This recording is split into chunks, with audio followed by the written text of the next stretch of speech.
akkam ooltan jechoo fi goota mirga dhala namaa, goota jaalalaa, gara laafessa hayyuu, sa'aan kun sa'a isatti yaadannu. Goonni kalolee kuffise qofa duun taane, goota caalu, hayyuu gameessa, ijoollummaa irraa jalqabee dadhabe kan jenne, hifadhe kan jenne, mana barumsaa kutaa tokko irraa jalqabee iduun ifatin, goota barsiisaa, goota dubartii ciniinsifattee ka yoo inni yaamanii, yoo inni kiliniika ol seene gara laafummaa isaatiin rabbi isa qarqaaree hoffoltiin harka isaatitti taatu. Goota gurraacha hin jenne, goota ati diimaa hin jenne, goota gosaan hin beekne, goota saba ofiitiin dhaadatu. Baabishuu goota gameessa, bomaan maargoo, hujii isaan beektan hujii isaa isinitti mufintuun sa'aatii tanatu. Sa'aatii waan inni keessa darbe itti yaadan. Yoo isinin afottas ba'u yaa Rabbii garaa na jabeessi jedhee bahe. Abbaa, haadha, haganuma isiniin jedha. Bal'innaan walitti deebina. Baabishuufis maatii isa waliin qabsoo geggeessu mashuuteen dabalatee, ijoollee isaa dabalatee, ummata Oromoo guutuuf, ummata biyya keenyaa san guutuuf lafa kana manquunne, ka amantaan adda nama hin baafne, ati Islaama, ati Kiristaana hin jenne maraafuu kan jaalala qabu. Baabishuu Maammaa Argoo, dhiira qeerransa,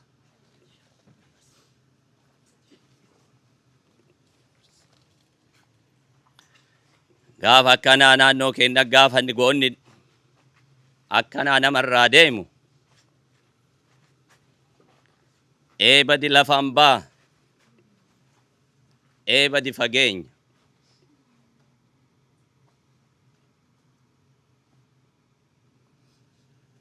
Haganuma jedhee akkuma amantaa keenyaatti baabishuun amantaa maraafuu walqixa. Kamti kamiin kan jenne, ka yoo Islaamni waa ta'uu fiigu, ka yoo Kiristaanni waa ta'uu fiigu, ka bakka waaqeffataa dhaqu, ka waaqeffataa jaalala gara lafeessa maatii isaatiifis waan inni hagammaa dalagee darbeef silaa guyyaa guutuu fudhannaa ture. Namni guyyaa hin dalaga sa'aatiin namni argamu kana jenne. Kanaaf warroota isa wajjin yeroo dheeraa as ture gara amantaa Islaamaatii Abba Aadam as naa baatanii, gara Kiristaanaatii Takollaan as naa baata, gara Oromootii gara waaqeffataati Taaddeen annaa dhufta. Maatii kanaaf obsa akka kennu, maatii kanaaf jajjabinna akka kennuuf, keessattuu ummata keenya Siyaatilii, Poorlaan bakka hunda ciruufuu jajjabinna Rabbiin akka nuu kennu, Rabbiin akka afaan beektanii nuu kadhattanii, amantaa qabdanii nuu kadhattanii as isin affeeraa. Galatooma. Garana.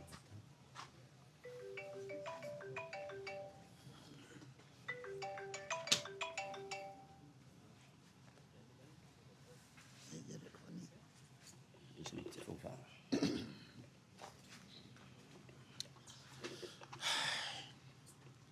Duraan dursee akkam ooltan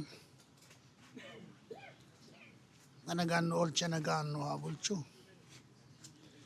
Har'aan tana guyyaan guyyaa jabaadha. Guyyaa seena qabeessa. Hin dhagahamu? Hin dhagahamtanii? Hayyee amma dhagahama? Hayyee har'a guyyaan guyyaa jabaadha. Guyyaa obboleessa keenya of biraa dhabne. Wanni sodaatanis du'a jedhan. Wanni namarraan oollees du'a jedhan. Du'a namarraan hafne san tan uumama namaa abbaa keenya Haawaa Aadamirraa qabeen mudataa turte saniitu obboleessa keenya abbaa Margituu, abbaa Bariisaa, obbo Maammaa Argoollee mudate irraa hafne. Kanaaf seenaa obbo Maammaa silaa waan haasawanii fixanii miti. Wanniin ji'uu barbaadu akka hawaasa Siyaatil naannawa Siyaatil ka jirtan oorganii fi bakka hundaa Minsoota illee ka dhuftanii jira. Obboleettii tiyya sannaat faasii dhufe. Kanaaf jecha hunda keessanuu maatii obbo Maammaa addee Mashuu, haadha Margituutii fi haadha Dambituu, haadha Bariisaa hundi keessanuu aaliin ani hin beeynee fi kaniin ani beeku jidduutti. Obbo Maammaan abbaa nama tokkootii ni beeytan. Obboleessa nama tokkoo ni beeytan. Eeysuma nama tokkootii adeera nama tokkootii miti. Obbo Maammaa Rabbiin akkatti kalaqee ka nama addaan hin baafne amantiin illee uumamaan illee ama 20 ol as wajjin turre nama akkasii wajjiini as geenye. Obbo Maammaan nu biraa deemuudhaaf gadda guddaan na dhagahama. Ammoo awwaalcha isaa irratti argamee yoo biyyallee wajjin deemin faamilii obbo Maammaatii fi hawaasa Siyaatil bareedaa wajjin yeroo dheertuu dabarsine waliin geggeessaa isaa kanarratti argamuudhaaf Rabbii kiyyan galatoonfadha. Ka kanan harkatiin hedduu jira jechuuf isiniin jedhe. Kanaaf jecha keessattuu addee Mashuu Rabbi irraa si haa hambisu. Maatiin obbo Maammaa Rabbi isin irraa hambisu. Hiriyoodhaa fi jaalattoowwan obbo Maammaa Argoodhaa ka as jiranii fi ka biyya jiran hundatti fakkii obbo Maammaadhaa kana Rabbi isin karaa inni irra deeme kanarratti karaa Oromummaa ka tokkummaa kanarra jabaatuu qabdan. Kanarra jabaatuu qabna. Wanni nu barsiise takka tana. Daandii waa hedduudhaan nu garsiisee ture. Namni Islaamaa yoo masgiida akkasin nutti dhufeen wajji taasiyaasan keessaa kaa seenaa himuun guddoodhaa miti nu biraan ka'u ture. Namni kun nama akkasiiti. Nama akkasiin nu biraa deeme nama tokkoo miti gaaddisa guddaa tokkoon nu biraa dabre.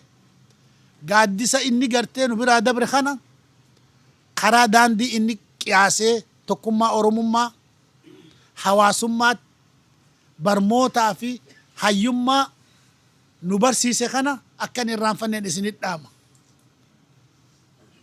Dhaamsi inni dhaammatullee kanuma. Seenaa isaa waan biyya dabarse dubbatanii jiran arkaan jira. Anis dhagaan jira. Obbo Maammaa kana 1991 gaafaan Shaashamannee dhagee alaabaan adda bilisummaa Oromoochi dhaabbatteen achitti dhagahe seenaa isaa laal achirraan dhage hoggaan as Rabbi wal nu garsiise waan akkanaati. Obboleeyyan kiyya Rabbi irraa isin haa hambisu. Haawwan kiyya Rabbi irraa isin haa hambisu. Ilmaan kiyya Rabbi irraa isin haa hambisu. Warra du'ee du'arraa hafu Rabbi nu haa godhu. Rabbi isin haa godhu. Karaa obbo Maammaan irratti isinii tattaraare kana akkasitti adda walin baasina. Nulleen isin keessaa deemaatuma jirra. Kajoollee nama guddaa dhagaa. Guddaan ijoollee mataa walitti qabaa akka deemtan isinit dhaammadha. Kanaafuu seenaan obbo Maammaa haa yaadattu. Ulfaadhaa wayyamaan isinin haasawni hin jiru. Obbo Maammaa rabbiin isaan biyyee irraa haasable sun isinin jaa hedduu takkanaa ulfaadhaa galatooma obbo.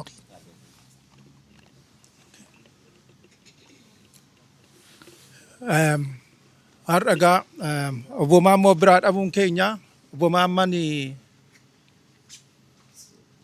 waan hunda keenya. Har'a obbo Maammaan kan du'anii maatii isaanii bichaarraa miti nurraa du'an. Saatilittadha gadda guddaadha nuuf. Laabraarii keenya tokko nu jalaa cufame. Nama guddaan fuulduratti ilaallu isa fakkeenya isaa fudhannee deemnu maatii keenyaafis ta'e jireenya keenya akka sabaatti nama ilaalu biraa dhabne jechuudha. Gadda guddaadha keenyaaf. Guyyaan obbo Maammaa wal baru xiqqee waggaa gaafa 92 naannoo sana dhufa maatii isaanii wajjin asii. Okay. Haa ta'u. Obbo Maammaan gaafa biyya kana dhufanii 92 waan akkanaan fakkaata. Ijoolleen isaanii hundi kun daa'ima gaafa iddoo kana dhufanii. Maakin hojjetaa hin jiru. Okay. Haa ta'u. Maa nutti kenna? Sagalee kanarra maal goona ijoollee keenya? Okay. Guyyaa sanaa qabnee egaa obbo Maammaa guyyaa wal barree qabnee magaala kana gahee waliin turre. Lafa Oromoon jiru hundumatti waan Oromoodhaa ta'e hundumatti nama nu faana rakkataa turanii. Guyyaa sanaa qabee ani takkaa biyya koo yaadatu iyyuu hin beeku. Akka waan biyya koo keessa jiru uummanni hundumtuu akkas fakkaannee jiraanna itti gammannee nu gammachiise waan hundumaa waan Oromoon barbaadu. Akka Oromoon wal taatu wal bira dhaabbattu nu taasisanii nama nu gammachiisaa turanidha. Itti gammannee ijoolleen barsiisu, karaa aadaan barsiisaa, karaa ispoortiin barsiisa waan isaan hin godhin lafti isaan isaan seenne hin jiru obbo Maammaan nuuf. Jaalala guddaa nama nuu kennaa turan. Har'a garuu ija keenya bade. Maatii isaanii bichaa jalaan du'an obbo Maammaan nurraa hunda keenya irraa du'an obbo Maammaan. Baay'ee gaddina. Wanti godhan hin jiru. Namni uumamaan egaa adda uumame duutiin haftu wanti hin jiru. Waaqayyo jannataan isaan haa ga'u. Maatii keessaniif maatii isaaniitiif Waaqayyo jajjabina haa kennuufi wanti jennu hin jiru. Nama iddoo isaa nu bu'u Waaqayyo nuuf haa kennu. Obbo Maammaan amma jirrutti laphee keenya keessa jira. Nama irraanfatus miti irraanfachuus hin dandeenya abbaa keenya. Baay'ee isaan jaalanna. Waaqayyo jannataan isaan haa ga'u. Jajjabaadhaa maatiin obbo Maammaa isin hundi keessa.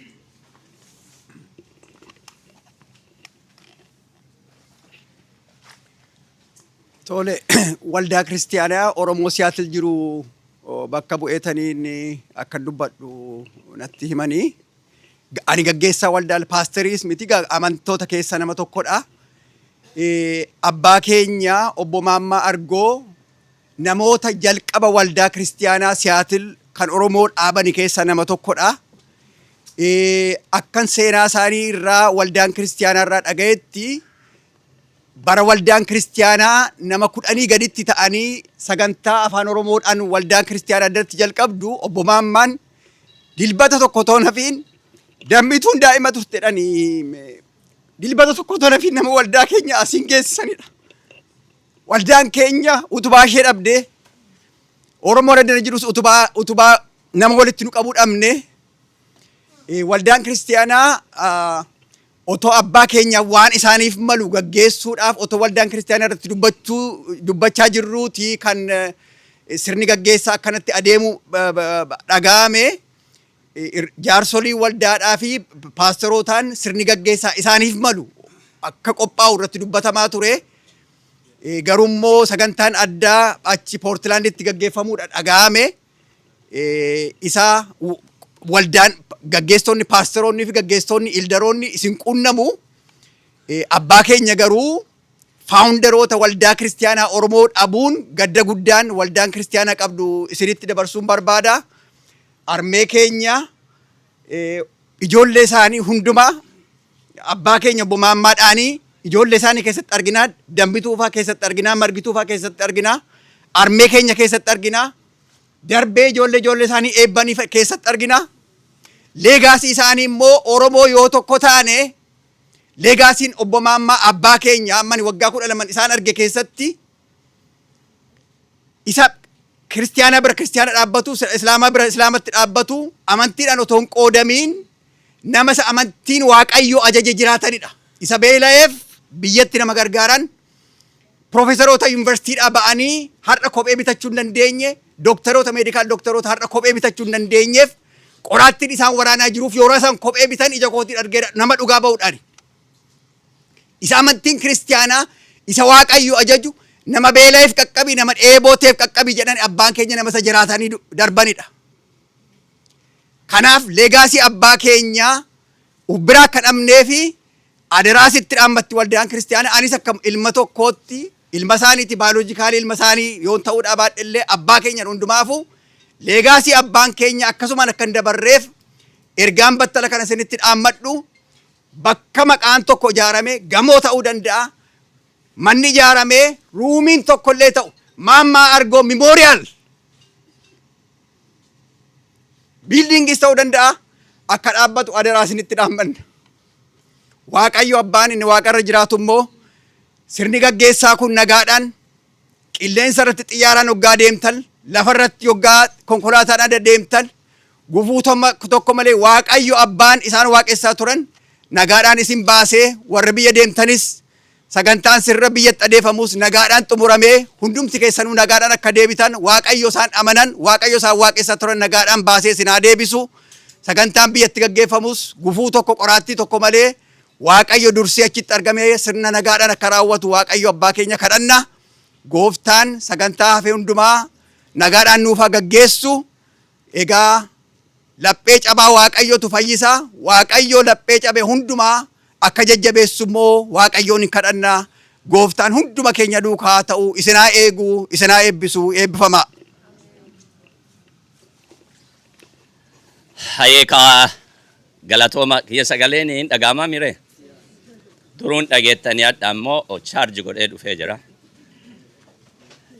Ulfaadhaa galatooma nu keessa turaa umrii dheeradhaa isiniin jedha.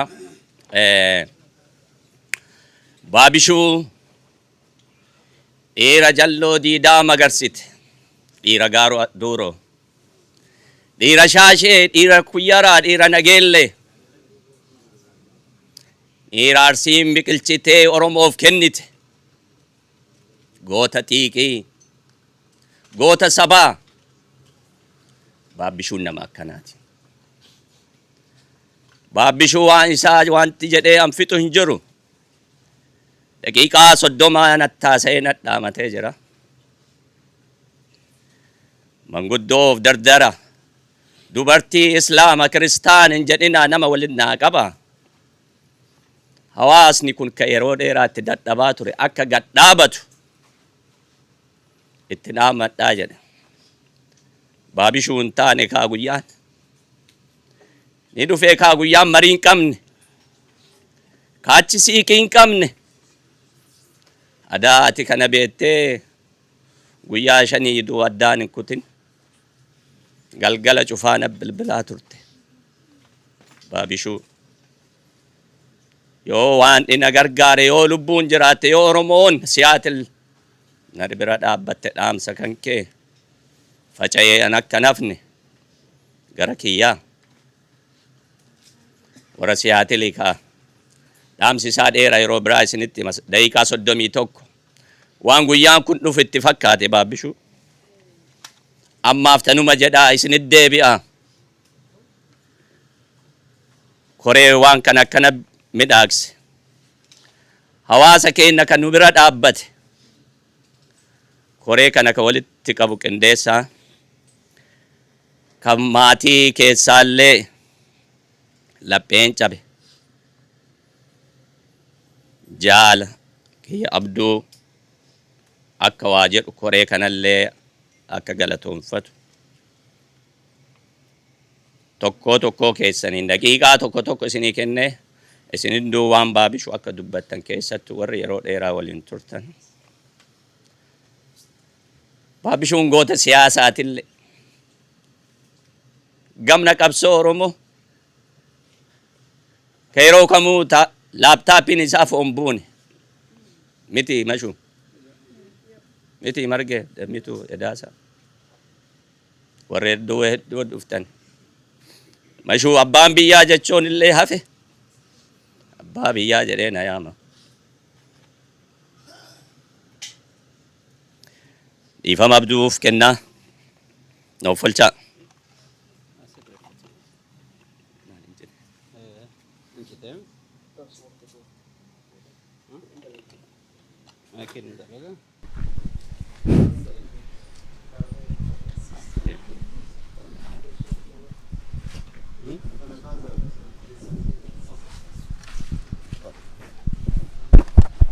dhiifama warri siyaatil keessummaa nu teessisaaf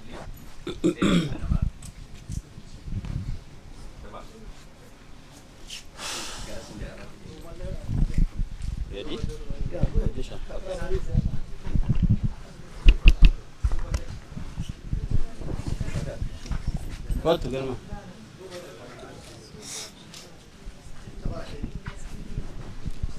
Akkam ooltan duraan dursee hawaasa akkanatti cidha baabaa bareechitan hawaasa Seattle, Portland akkasumatti ammas hawaasa Minnesota warra baay'inaan nu keessatti argamtan ulfaadha galatoomaa isiniin jedha maqaa maatiitiin baay'eellee dubbachuu hin danda'u. My heart is heavy. Baabaan na guddisellee an asitti miti ka baabaa beeku masho obboleetti tiyya I'm sorry Marisa Margito I'm sorry Eddie hundi keessanuu sannaa walumaan dhabne hawaasa Oromoo guutu tobbomaan man dhabe isin qofaa miti I'm sorry. It's not time. Akkasitti yaanne silaa akka maatiititti olii qaqqabanii dhukkubsachiisanii akkasitti silaa yaadama garuu ka rabbi jedhetu ta'a. Rabbitu jedhee rabbiin hin laaffisee fi du'allee du'a sakaraata hin qabne ajaa'iba. Hospitaala seeneetuma he couldn't make it jedhanii gaddeebi'anii waa takka waan wannaan qabu kanaaf gaaroommina isaa agarsiisa. Baabaan nama gaarii nama jaalatu nama quun lafa nama sagaleen isaan dhagayamne nama namaaf yaadu nama namaaf hojjetu nama namaaf jiraate nama sabaaf jiraate umrii isaa jechuudha. Biyyattis asittis seenaan baabaan barreeffama. Inni illee kitaaba barreessee jira garuu kitaabni sun gahaa miti. Kitaaba san bu'uura godhannee seenaa isaa guutuu seenaa isaan madaalu obbo Maammaan baabaa madaalu barreeffamaa jira. Dr. Gammachuun san irratti hojjetaa jira haa galatoomu. Nullee irra gargaarree seenaan obbo Maammaa seeraan barreeffamee dhaloota itti aanutti dhaloonni leegasii isaa gaaromina isaa jajjabina isaa jaalala isaa fedhii tokkummaaf inni qabu san akka dhaalu akka irraa baratu seenaan isaaniin barreeffama. Kanuma isinii kaasuu barbaada. Karaa biraatiin yoo yaadattaniitiin jettan bara dheengaddaa 2025 January 19 almost torbaanii qophiin guddaa wayii qophaa'ee fi ture maatii fi hawaasa Siyaatiliin. Qophiin sun qophii eebba kitaaba isaaniitii fi beekamtii recognitionii isaaniif kennuu lifetime achievement isaanii yaadachuu akkasumatti ammaas yeroo isaan mashuu fi obbo Maammoo wal fuudhan waggaa 53ffaa yaadanna jenneeti almost a year torbaanis irra darbe malee waggaa qophiin guddaan tokko qophaa'ee fi ture. Achi irratti seenaan isaanii wanti isaan hawaasaaf hojjetan maal akka ta'e gama barnootaatiin gama fayyaatiin gama hawaasummaatiin Osfaanaa hundeessaa Osfaanaati obbo Maammaa gama ispoortiitiinis waan isaan contribute godhan Osfaanaa keessatti wanti baay'een achirra ka'ee akka yaadatamu ta'ee jira. Maatiinis waan san waan guddaa hojjetanii hawaasni illee waan san waan guddaa hojjete. Kanaaf seenaan isaanii kun osoo gartee akka bu'uuraatitti itti fufuu qaba. Keessumattuu seenaan isaan gama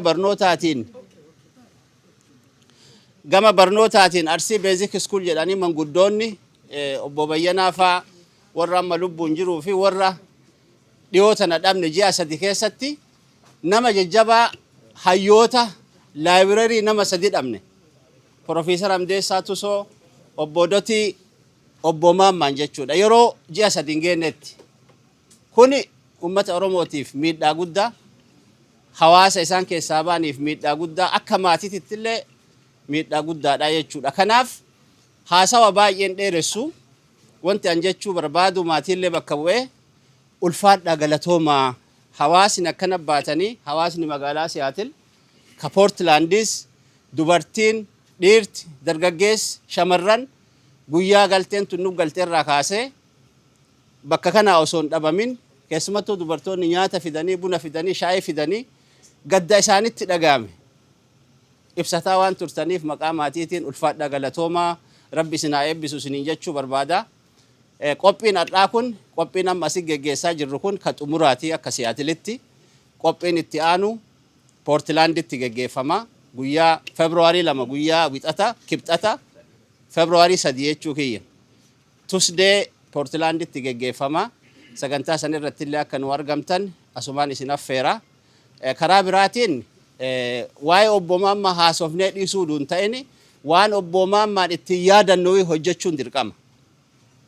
Kanaaf faawundeeshinii gama barnootaatiin fedhii inni qabu, gama fayyaatiin fedhii inni qabu, faawundeeshinii wayii gadhaabuu qabnaa jechuudha. Gaafa duraan kitaaba eebbisullee wanti inni dhaamataa ture kana. Gurgurtaa kitaabaa kanarraa horiin argamu naannoo dhaloota kiyyaatitti yookaan bakka inni hojjetaa turetti manni barumsaa yookaan immoo kilinikni fayyaa akka itti naa dhaabbatu ijaaramuuf gurgurtaa kitaabaa kana geggeessaa jira ka jedhu dhaamatee jira jechuudha. Kanaaf akka hawaasaatitti fundraising guddaa tokko goone hawaasa Siyaatil, hawaasa Portland, hawaasa Minnesota, hawaasa North America guutuu sochoofne wanti obbo Maammaa madaalooyi waan isaan ittiin yaadan waan leegasiin isaanii ittiin barabaraan jiraachuu danda'u gadhaabuu qabna ka jedhu yaada isin dhiyeessa. Saniif yeroo gabaabaa keessatti koreen dhaabbata. Koree dhaabbate saniin sochiin adda addaa akka addunyaatitti sochiin godhame fedhiin isaanii kun hawwiin isaanii kun akka galma ga'u taasisuutu nurra jiraata. Kanuma isiniin jedha. Karaa biraatiin geggeessaa kanaaf warri magaalaa Siyaatil, warri Poortilaandis namoonni baay'een bakka adda addaatii dhufanii gargaarsa kana irratti hirmaatanii jiranii ulfaadhaa galatoomaa isiniin jedha. Warri as dhuftanii asitti illee horii kennitanii cidha kenna nu bareechitan ilmaa fi intalaan isinii haa deebi'u ciini keessan haa tolu isiniin jenna. Akka maatiitti ulfaadhaa galatoomaa isiniin jenna. Karaa biraatiin geggeessaan obbo Maammaa biyyatti ta'a. Reefi biyyatti deema. Kanaafillee horii guddaa nu barbaachisa. Horii san karaa guruupiin adda addaa ijaaramee zeeliidhaan horiin walitti qabamaa jira. Zeelii maqaa Bariisaatiin, Dr. Bariisaa Argootiin zeeliin qophaa'ee jira. Achirratti namni horii kontribuut godhaa jira. Achirrattis nu gargaaraa warri dandeettan. Bilbila Bariisaa namni baay'een hin qaba. Warri hin qabnes guruupii keessa isin galchina. Sanirratti illee nu gargaaraa isiniin jedha. Ka faawundeeshinii kanaa ammoo cimnee irratti hojjannee fedhii fi hawwiin obbo Maammaa galma ga'uu qaba isiniin jedha. Galata guddaa warra Poortilaandii fi warra Siyaatiliitiifis galchuu barbaada. Geggeessaa obbo Maammaatiif haga sa'aatii kanaatitti doolaara 35,000